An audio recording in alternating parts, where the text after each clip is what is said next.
Hello বন্ধুরা, আজকের ভিডিওটি আপনাদের জন্য খুবই গুরুত্বপূর্ণ। অবশ্যই সম্পূর্ণ ভিডিওটি দেখার জন্য অনুরোধ রইল। আশা করি আপনারা সবাই ভালো আছেন। আজকে আমি কথা বলবো আপনাদের সঙ্গে একটা ইঞ্জেকশন নিয়ে। এটি একটি অ্যান্টিবায়োটিক ইঞ্জেকশন, আপনারা স্ক্রিনে দেখতে পারছেন। তো এই ইঞ্জেকশনটি কিভাবে কোন কোন রোগের ক্ষেত্রে বিশেষভাবে কাজ করে থাকে সেই সম্বন্ধে আজকে আপনাদের সঙ্গে কথা বলবো।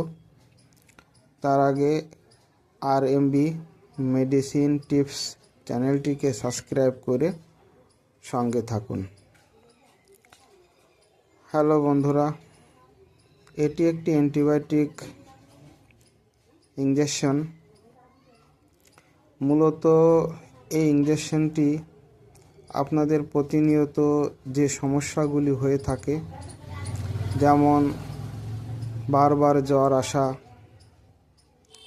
এবং শরীরে ব্যাকটেরিয়া ইনফেকশন, তার সাথে টাইফয়েড, ডেঙ্গু, ম্যালেরিয়া এবং আপনার লিভারে ইনফেকশন, পেটে ইনফেকশন, ইউরিনারি ইনফেকশন এবং আপনার কোথাও সয়েলিং এসেছে, জখম হয়ে গেছে, চোট লেগে সেখানে জখম এবং ফোড়া হয়েছে, বিভিন্ন ধরনের যে শরীরে ব্যথা হয়ে থাকে সেই ক্ষেত্রেও বিশেষভাবে কাজ করে থাকে। এটি অনেক সময় ঠান্ডা লাগার কারণে যাদের কাশি হয়,